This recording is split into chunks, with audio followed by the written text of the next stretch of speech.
कि आज के इस दौर में साइंस इतना तरक्की कर गया कि क्या से क्या घर बैठे आप देख रहे हैं हुजूर की निगाहों का क्या कहना। इसलिए हुजूर के बारे में हमेशा आला अकीदा रखिए। कुरान में रब ने फैसला फरमा दिया, वरफाना लका जिक्रक, ऐ महबूब मैंने आपके जिक्र को ऊंचा कर दिया। जब अल्लाह ने ऊंचा कर दिया तो फिर कोई नीचा करने वाला कौन हो सकता?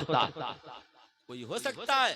नहीं हो सकता। इस तरह की जितनी बातें करने वाले लोग हैं ये मुनाफिक है, ये बदअकीदे हैं, ये गुमराह हैं। उन्हें अपनी बदअकीदगी से तौबा करनी चाहिए। उन्हें ये समझना चाहिए मुख्तलिफ किस्म की बातों को करने की जरूरत नहीं है। अल्लाह के बारे में अकीदा मजबूत रखिए, हुजूर के बारे में अकीदा मजबूत रखिए। अब मैं आपसे पूछना चाहता हूँ, दुनिया के सबसे कामयाब इंसान का नाम मुहम्मदुर रसूलुल्लाह सल्लल्लाहु अलैहि वसल्लम। हुजूर सल्लल्लाहु अलैहि वसल्लम का साथी अल्लाह ने किसे बनाया? उनका साथी कौन है? तो अल्लाह कुरान में उसका जिक्र यूं करता है, क़द जाअकुम मिनल्लाहि नूरुम व किताबुम मुबीन। तहकीक के आ गया तुम्हारी जानिब अल्लाह की तरफ से नूर और एक रोशन किताब। मुफस्सिरीन कहते हैं नूर से मुराद मुस्तफा जाने रहमत है और किताब से मुराद कुरान अजीम है।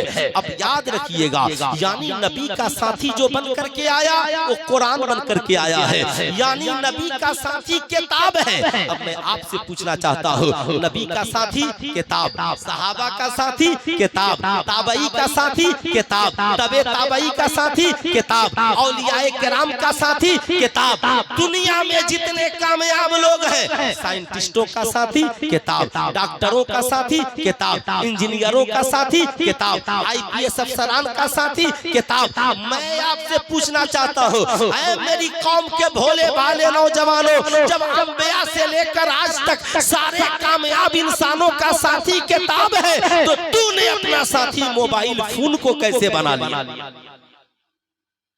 आप जरा सा सोचिए।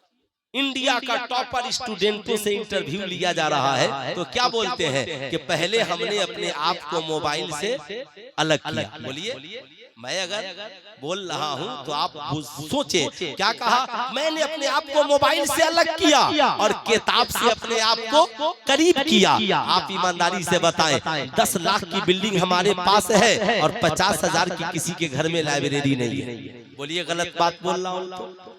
साहब अफसोस है कि हमारे पास 20-20 लाख नहीं करोड़ों की बिल्डिंगें हैं, मगर एक छोटी लाइब्रेरी हमारे घर में बहू बेटियों और बच्चों की किताबें पढ़ने की है। बोलिए, मगर टीवी महंगी वाली, मोबाइल महंगा वाला।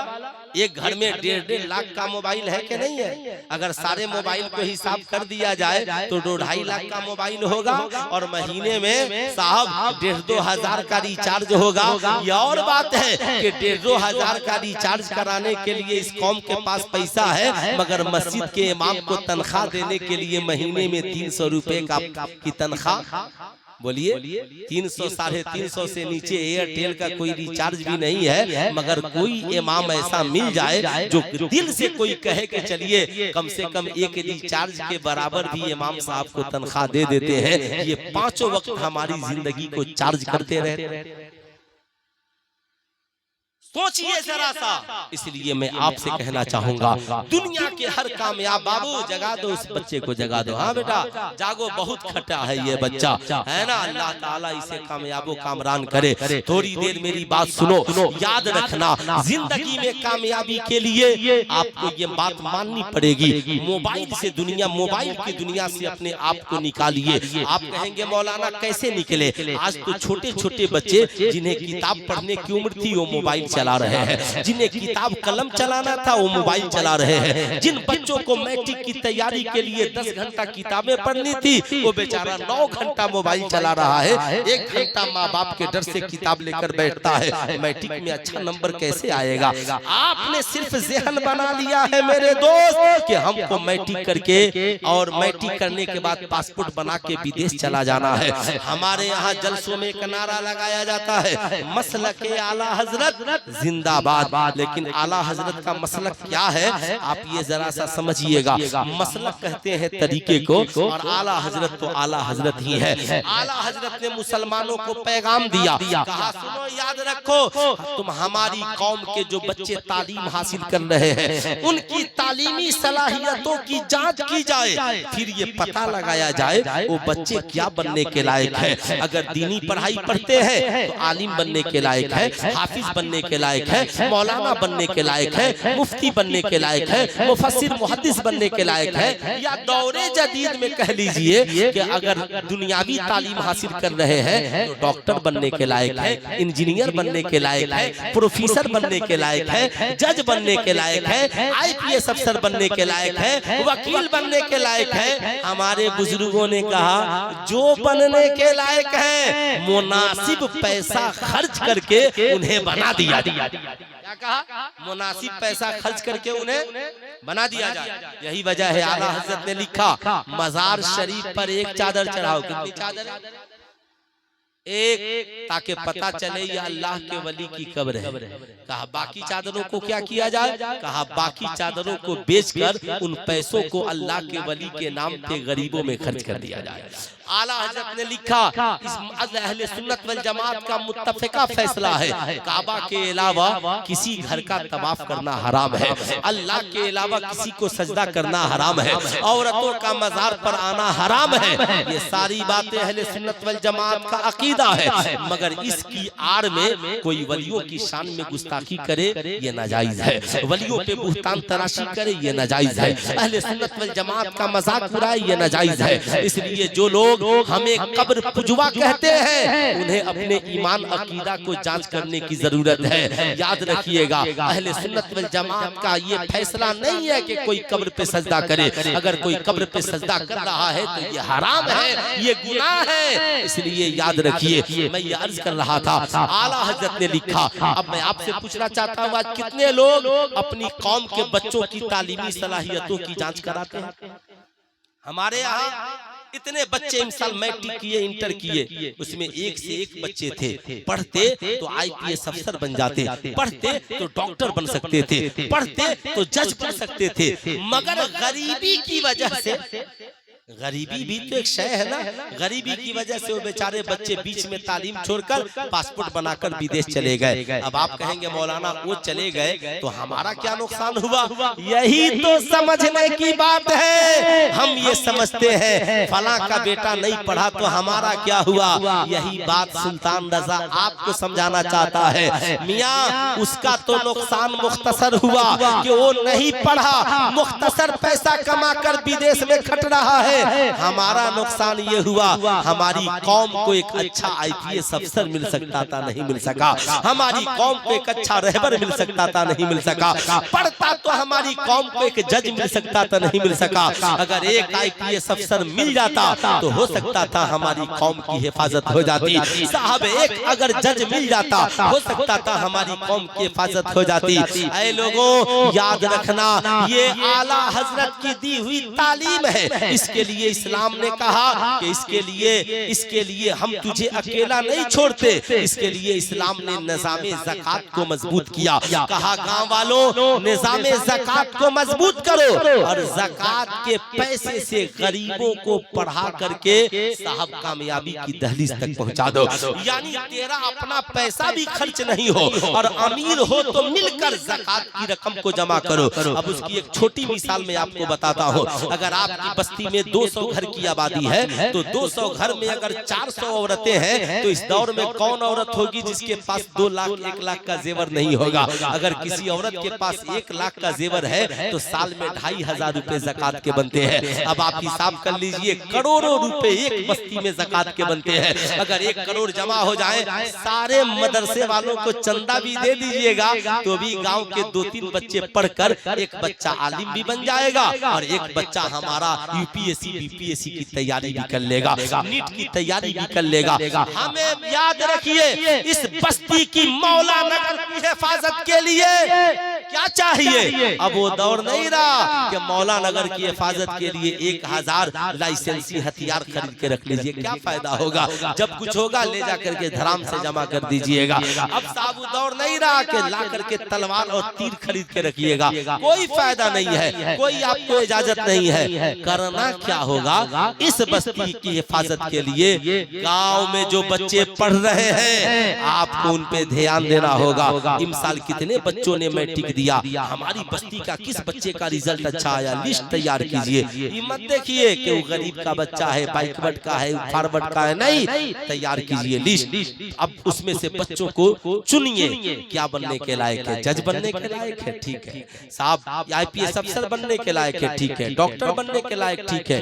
एक बार पूरी बस्ती वाले मिलकर 8-10 नौजवानों की टीम तैयार कीजिए, कोशिश कीजिए, जो पैसा लगेगा हम लोग खर्च करेंगे। एक साल में तो लगता नहीं है, आहिस्ता आहिस्ता लगता है। एक बच्चा को जज बन गया, एक बच्चा DMSP बन गया, एक दारोगा बन गया, एक आर्मी में चला गया, एक मास्टर बन गया, एक इंजीनियर बन गया, एक अच्छा वकील बन गया, और गांव में लोगों की इस्लाह के लिए एक अच्छा बावकार आलिम बन गया, एक बेहतरीन हाफिज बन गया। 8 नौजवानों की टीम हम सब मिलकर एक नस्ल तैयार कर दे और उनसे कहे बाबू हम सब ने आपको तैयार किया है, अब आप सबको मिलकर हमेशा तैयार करते रहना।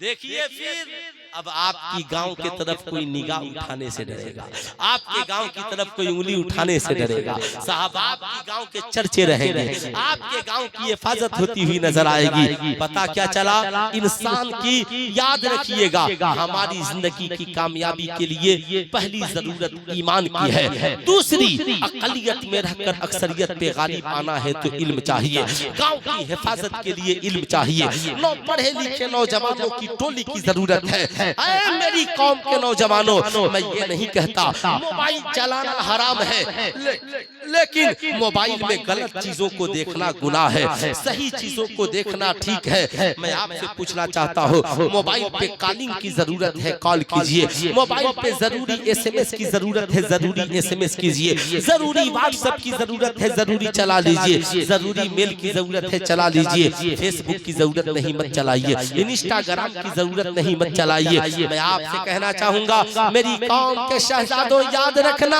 और बहू बेटियों अपने आप को मोबाइल की दुनिया से निकालिए और किताब की दुनिया में दिल लगाइए। आला हजरत जो साहब जिन्हें हम सब इमाम अहमद रजा खान फाजिले बरेलवी कहते हैं, जमाने में यूं ही उनके चर्चे नहीं है। 14वीं सदी से लेकर आज तक पूरी दुनिया में उनका हम पल्ला कोई आलिम नहीं पैदा हुआ। अब आप तसव्वुर इसका कर सकते हैं, आला हजरत अजीमुल बरकत के पास कितने वक्त थे, दुनिया में जितने कामयाब लोग हैं सबके पास 24 घंटा ही थे। ऐसा नहीं है कि किसी को स्पेशल दिन भर में 30 घंटा मिल गया हो, आपके पास भी 24 घंटे हैं, मगर बात यह है कि हमें 24 घंटा का इस्तेमाल कहाँ करना है। अगर आप 24 घंटा में 8 घंटा IPL देखिएगा और 7 घंटा जो है कि मोबाइल पे PUBG और गेम खेलिएगा और 3 घंटा दोस्तों के साथ घूमिएगा, तो आप IPS अफसर की आप एक चपरासी भी नहीं बन पाइएगा। जाहिर सी बात है प्यून बन सकते हैं, इसलिए कि उसमें क्वालिफिकेशन की जरूरत नहीं है। आपसे मैं पूछना चाहता हूँ,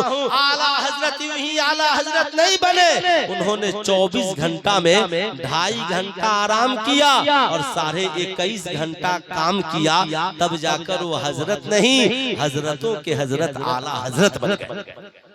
इसलिए दुनिया में APJ अब्दुल कलाम ने क्या किया, आप उनकी तालीमी जिंदगी का मुताला कीजिए। इसलिए मैं आपसे कहता हूँ, ऐ लोगों सुनो, मेरी कौम के नौजवानों, हमेशा कामयाब लोगों को पढ़ा करो। जब कामयाब लोगों को पढ़ोगे, उमर इब्न खत्ताब को पढ़ो, आधी दुनिया पे हुकूमत कैसे किए, अबू बकर सिद्दीक को पढ़ो, हुजूर सल्लल्लाहु अलैहि वसल्लम के ज़ाहिरी वसाल के बाद उन्होंने इस्लामी के बागोडोर को कैसे संभाला, हजरत उस्मान गनी की जिंदगी को पढ़ो, मौला अली की जिंदगी को पढ़ो, औरत हो तो सैयदा खातून जन्नत की जिंदगी को पढ़ो, इमाम हुसैन की जिंदगी को पढ़ो, इमाम आजम अबू हनीफा की जिंदगी को पढ़ो, समाज के कामयाब IPS अफसरान और साइंटिस्टों की अल खवारज़मी की जिंदगी को पढ़ो। आप कामयाब लोगों की जिंदगी को पढ़ेंगे तो ज़हन पॉजिटिव होगा, और नाकामयाब लोगों की लिस्ट बनाएंगे तो ज़हन नेगेटिव हो जाएगा।